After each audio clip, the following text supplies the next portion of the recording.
Lesson number 15, the Second Amendment. In this lesson, you guys will learn about the Second Amendment, which is the amendment that says that we have the right to bear arms. The lesson will focus on the debate of what that means in our society today and what the Founding Fathers thought about these words in the Constitution. So the objectives are the things you'll be able to do. You'll be able to list and describe the rights afforded to Americans under the Second Amendment. So you'll be able to say what's in the Second Amendment. And you'll be able to evaluate whether or not specific examples uphold or violate Second Amendment rights. We'll do that in live class. Your essential questions are the questions you'd be able to answer if I asked you at the end of the lesson. What rights are guaranteed under the Second Amendment? I mean, which rights do you have under the Second Amendment? And how do those freedoms affect us today? So what is the Second Amendment? I'll read it to you and then we'll kind of break down what it means. The Second Amendment says, a well-regulated militia being necessary to the security of a free state, the right of the people to keep and bear arms shall not be infringed. So a militia is an example of a small military. A militia is a military that's made up of regular people. During the time that this was written, there wasn't a large military. People made up a good chunk of the military, little small groups, and they were called militias. And they needed weapons because they were essentially like the army at the time. And when it says arms, that refers to weapons or ammunition of any kind. So how do you know this amendment? You guys know this amendment as the freedom to own a gun. Is probably how you understand it and how you've seen it in the news and in current events and things like that. It's the amendment that some people think says that we should be able to have weapons, especially guns, as U.S. citizens, and the government can't tell us what we can do with them or how we can use them. And then there's the other side that thinks that the government should be able to control what kind of guns we can and cannot have and who can have guns. So it's one of the more debated amendments, and it surrounds itself around something which is very, very serious, which is gun ownership. So why this amendment gets passed? If they didn't have this amendment, something like the American Revolution would have never happened. The colonists at the time needed weapons to fight back against British soldiers that were in the American colonies. Without guns, they wouldn't have been able to do that. So the people that write the Constitution realize that gun ownership is important if there's going to be a society where the government might do something wrong or start to not protect the people like the British were. So the people that wrote this amendment and contributed to the Constitution realized that if it ever happened again, where the government started to kind of go crazy and do things wrong, if people wanted to change that government, they'd probably need weapons to do so.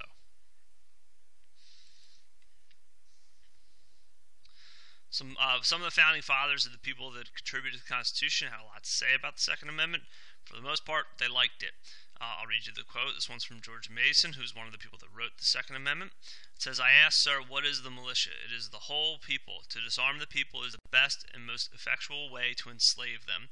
So what he's saying there is that if you take away people's right to own a gun, you're taking away a lot of their power, and you're almost making them slaves. I won't read all of George Washington's quote to you. It's long. You can read it to yourself if you want to pause the video. But he was echoing the same thing. That gun ownership was incredibly important in a society where people are supposed to have power and supposed to be able to have a say in government, especially if that government starts to do things wrong and needs to be changed.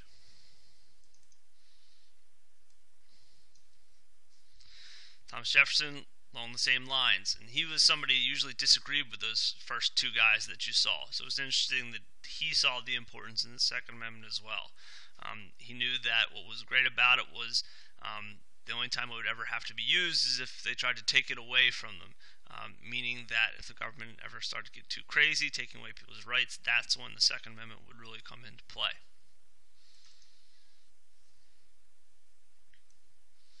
So this is where the shift goes, though, because today things are obviously a lot different than they were back then. And we have a military, we have police, we have people to protect us, so the whole militia thing really isn't necessary anymore.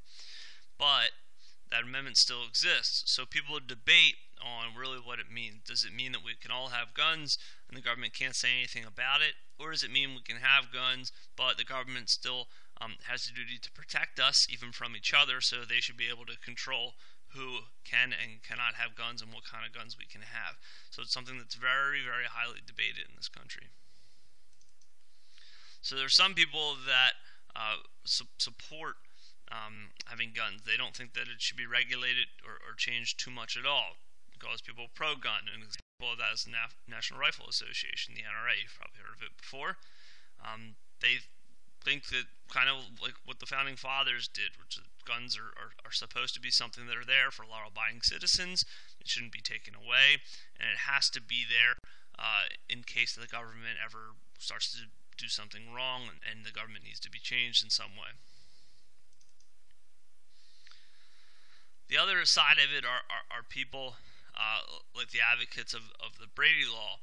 Brady was a guy that got shot when he was trying to protect President Reagan, and he's the guy that you see in the wheelchair there, and he starts to kind of lead a movement with his wife, I believe, to start controlling guns and making it so certain people can't get guns, like people that committed crimes, that certain guns aren't available because he saw them as unnecessary, like automatic weapons and things like that. So he thought that, yeah, it's important for people to be able to get guns, but it needs to be regulated in some way because things were getting out of control. There was a lot of violence with guns, so that violence needed to be regulated through gun control. So in class, we'll kind of look at both sides of the argument, because this is a tough one. It's in the Constitution, but and some of us, when we think guns, we think of like hunting, and we think of something that's used for protection. And some other of us are different. When we think of guns as something that are very violent and very dangerous, and maybe we've lost people to gun violence. So we're probably kind of all over the place, and we'll talk about that in live class a little bit to fully understand the debate between these two sides. So remember, there's questions underneath this video for you to answer before you move on. If you need any help, reach out. If not, good luck.